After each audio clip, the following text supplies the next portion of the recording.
Okay, so we're here to talk about a study that's getting a lot of press lately on self-silencing, and it's apparently women are the real culprits here. First, let's define what exactly this is. Self-silencing is when your significant other, excuse me, your husband in this case, because it's women who are self-silencing, when they do something that upsets you, and instead of confronting them or having a conversation, you decide, you know what, I'm just going to eat it, keep it in, let it go, because you don't really let it go. What happens is it starts to wear on you over time, and they've linked women who self-silence with chronic heart disease and early death.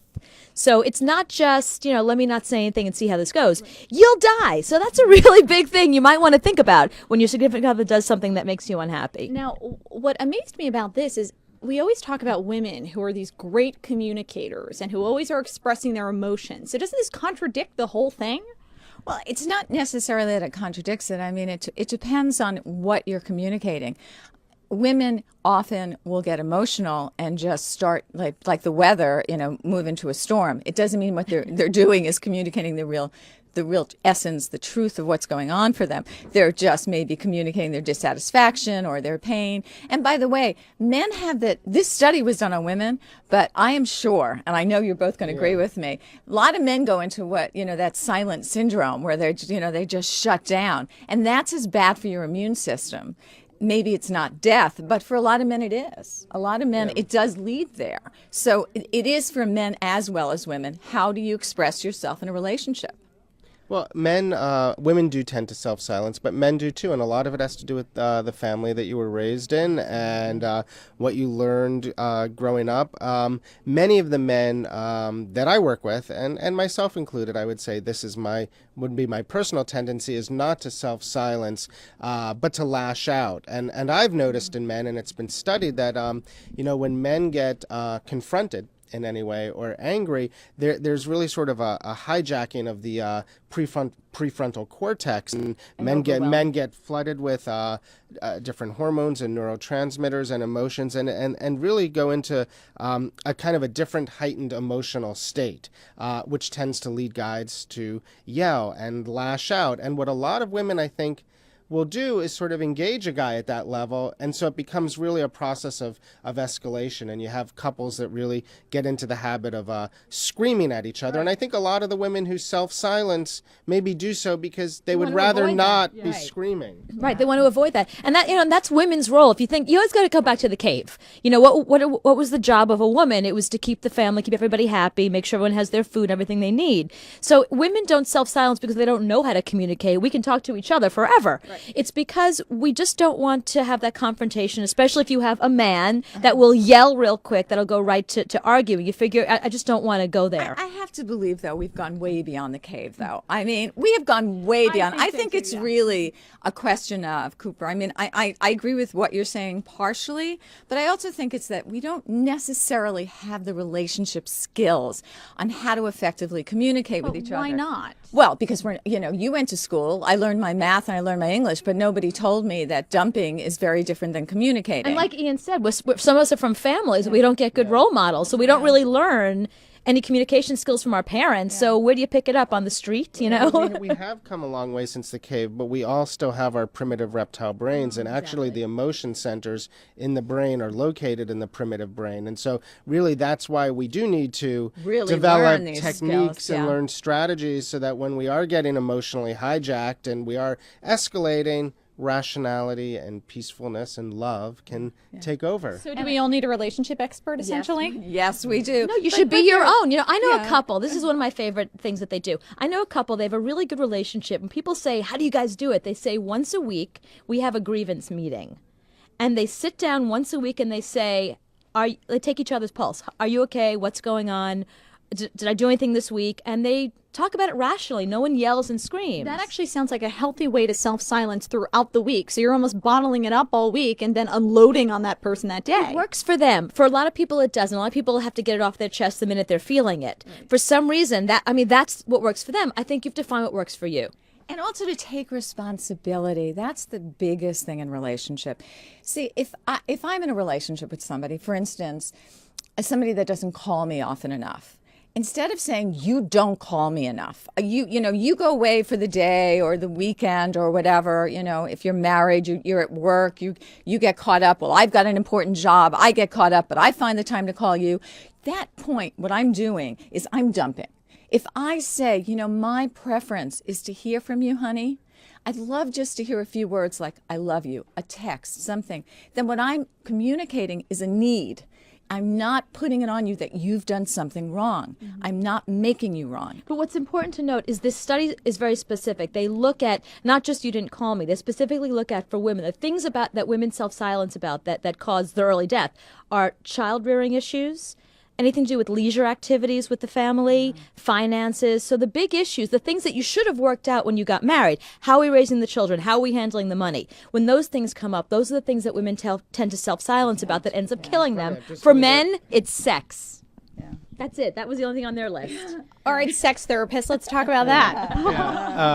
Well, I think that for men, sex is a really important emotional outlet. I mean, if you look at women in general are more comfortable with lots of different types of physical gestures, and men really, sex is a way of expressing love and feeling loved. So if you're stuck in a sex rut, or if a guy doesn't have the sex life that he finds fulfilling, he's really likely to feel emotionally disconnected, and that is the thing that he may stew about the most. And also, sex comes with a lot of rejection. I mean, if you're in a relationship and you're in the mood for sex and your partner isn't, it could be as simple as, tonight's sort of just not the night, but it can feel like a real rejection at a very sort of core level of your ego. Primal. So I think, when you feel rejected, I think especially that's a time when you do self-silence, and so I think guys, even in very, very loving relationships, can feel sexually rejected, sexually spurned, and go into that mode of self-silence. Since we're talking about men, though, I want to stay on that for a second. When women are self-silencing, you made an interesting point in that if they're having sex, though, the guys think there's absolutely nothing wrong, so it kind of feeds into this. Well, that's something that I have noticed. Take off your clothes. Right. Oh, you're mad? All right. I noticed. But it works. But wait. Let me just stay here for a minute. You know what? I think a lot of that really works. I think a lot of it is if we just go back to the intimacy, and let's face it, sex isn't, for most married couple, that's where the intimacy shows up. So all the arguments and all of it, sometimes if you just take off your clothes and go, even though you're not in the mood, somehow you get in the mood, and all of a sudden the conversation afterwards is so much easier to have. Yes, So if your husband comes home and you're standing there naked, you must be really angry at him. Well, but the thing that I noticed in my practice, which is Cooper's living room tonight. I'm incredibly angry. but the other thing that's interesting is that men, a couple can have a fight, a couple can have sex, a guy will think, oh, we've made up, the issue's been resolved. I mean, and he has every reason to think we did. I can see the female side. We never talked about this, but yet it's the cycle you're not talking about. But we made love. We were intimate. How can this not be resolved? Otherwise, how could we have had sex? And so I think that's very interesting that women can often have no problem having sex, but still be just as angry about the issue. Whereas for guys, it's such a clear signal. Aren't we past this? That's a good point. So ladies, what's the reasoning behind that? Oh my God. I just want to bring up one other point, because I work with a lot of young women, and what I'm finding is that women in their early 20s who have become so much more successful in the world, I mean, graduate college, get a great job. Well, maybe that was a few years ago, but still well on their path, are so self-silencing now in relationships. It's the bell curve has really changed, and there's a fear that if they really speak their mind, they're not going to end up married. And this pattern is getting more and more pervasive, where women, because the roles have changed, they're not sure how to communicate. Texting has killed it all, because it's really hard to put on a text how you're feeling. I mean, everybody interprets it how they do.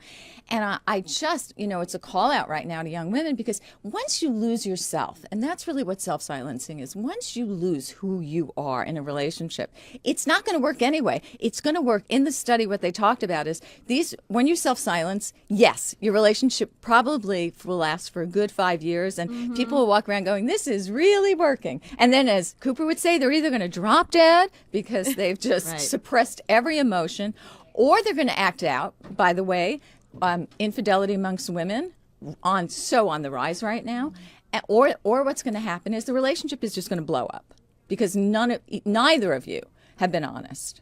Now, I know that we did talk about how family influence plays a big part in this, but are you seeing this change depending on what relationship you're in? If you realize that, hey, maybe my boyfriend or girlfriend is a self-silencer, let me do that too. You had mentioned yelling. He yells, I'll yell back because I want to yell back too. I don't want to be quiet. I mean, I think it's really important. Sometimes you luck out and you find a partner who really complements your arguing style well. I'm very lucky. My wife, I tend to kind of lash out, and my wife loves to diffuse things. And I'm also a self-silencer, so I have both. And my wife just won't really settle for that. She wants to get things resolved, and and sometimes she pushes a little too quickly for a resolution. It's like, I need a little time to process, and you almost want to give the silent treatment as part of the self-silencer. Yeah. But she's, as I was saying on the segment, she's great at using humor, physical intimacy, hugging, tickling, all ways of kind of saying, hey, come off of your angry high horse for a few minutes, and let's just remember that we're a loving couple and that we're an intimate couple. I'm really lucky in that way. A lot of people, you could be two people who both self-silence, or two people who both lash out at each other, and it takes a lot of extra hard work to learn how to fight fairly and constructively. So are two self-silencers doomed in terms of being in a relationship together? It's not good, for No, sure. Yeah, no, it's no. not good. I can tell you, if you're in a relationship right now and you're seeing a lot of colds, a lot of little ailments in your body, and you're wondering where it's coming from, and you're both self-silencers, I would take a really hard look, because it's the That's what's start. important about this study, the idea that there is a correlation between your health and your emotional life. That's why this is a big deal, because it's not just, it just stinks to be in a bad relationship. It actually has a detrimental effect on your health, and you'll see it in small ways. Immune and then system. eventually later on, you'll see it. Another study also found higher rates of cancer. So it's not just you have a little bit of a cold and go, well, that stinks, I must be in a bad relationship. I mean, we're talking about really serious diseases. So And, that's the people, important when factor. people get divorced, I usually hear one of two things. We fought all the time. I just couldn't take the fight anymore. We fought all the time. Or we never talked. I mean, we just were in separate worlds. It was like two people living lives of silent desperation. We just, one day we just woke up and we knew it was over. So I think, that's when, two people have similar fighting styles, and they've never had a chance to really evolve and learn how to fight well. This segment might be a real eye-opener for boyfriends, girlfriends, husbands, and wives out there. If they realize I am with a self-silencer, they don't even realize it. What are some of the first basic steps to start kind of quietly, gently addressing this? Well, I think you just got it. What are the gentle steps? Because it has to be gentle. Women often assume that a man knows what they're going through. It's like they're sitting there going, he has to know that was just like the worst thing, that he looked at that waitress, or that he He gave me carnations for Valentine's Day and not roses. It's so funny. I was there. Did you get carnations? No. Some. I didn't get any flowers, as a matter of fact, but I'm not angry about it. I didn't say a word. No. I went to a very, very expensive florist where it was like literally 5 flowers were like $80. And I was like, and I looked at them and I brought them home, and my wife was like, those are the most beautiful flowers. So it's like, just go to the expensive flowers. See, and I would have been, and here's the other side of it. I would have been like, are you kidding me? You spent our hard-earned money on these 5 flowers. I could have had roses for a month.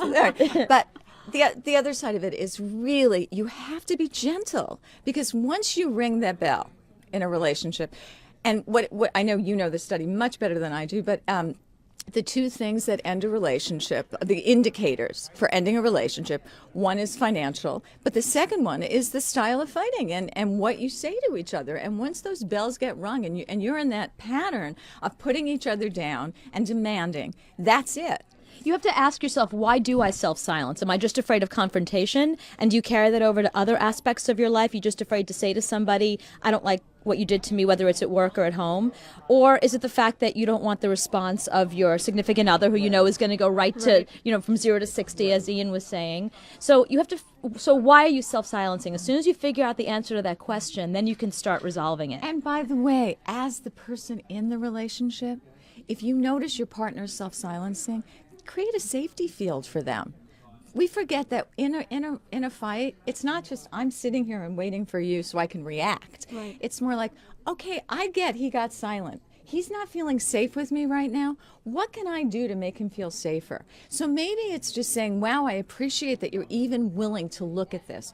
Or, wow, this is something that's been on my mind for a while, and thank you for just sitting down so I could just express myself. And trial and error is probably something to really talk about so people don't get discouraged because, as you said, each couple does something different. So it's going to take a while, I'm sure, for them to figure out this is what works best for us to handle these issues. Right, and that's it is trial and error, but also you have to give your. I love what you say. Well, yeah, I mean, it's really. I mean, I think at a big level, the difference between what makes couples succeed and fail is the ability to communicate in a positive way with each other. And there have actually been some studies that have showed that you should get into what's called the 5-to-1 zone, which means that for every negative interaction, you should have 5 positive interactions to balance. Yeah, I love when he says that. It's my favorite What thing is in the world. interaction? What Anything. Let's say I'm mad that you didn't wash the dishes. Instead of saying, damn it, you never washed the dishes. Maybe I'll go wash the dishes myself and get it done. So it's Or not maybe I'll necessarily a talk compliment. It's not a compliment. It's just anything that you feel like you're going to express in a negative way, you kind of turn around and figure out how to just do it in a positive way. And the difference between self-silencing and weighing. I mean, there's some women that feel they don't want to have their finger on their husband or boyfriend's pulse at every moment. So there's a difference between self-silencing and really choosing your battles. And also not hurting your partner's feelings, because you could say something that can really just lead to a fight and not really address the issue. Honestly, it's really hard to take control of somebody else's feelings. I mean, I could say to something to Cooper, and she can get hurt feelings, and that's just because there's hurt inside of her, and I've just hit that button. So it's not that and if you start, and that's what women do, we go, oh my God, I'm going to hurt his feelings, and that's when we start to self-silence. It's more take responsibility for your communication. Are you communicating in a loving and kind way? Are you stating what's bothering you as opposed to you're wrong? That's the big difference. Well, I think that we've all learned a thing or two. What do you think, Bryce, from having you all on the show? Thank you so much. It's been a lot of fun. You guys are a blast. So great to see you again. Nice to see you. Thank you so much. Thank you so much. Have a great rest of your Saturday and a great weekend. Bye-bye.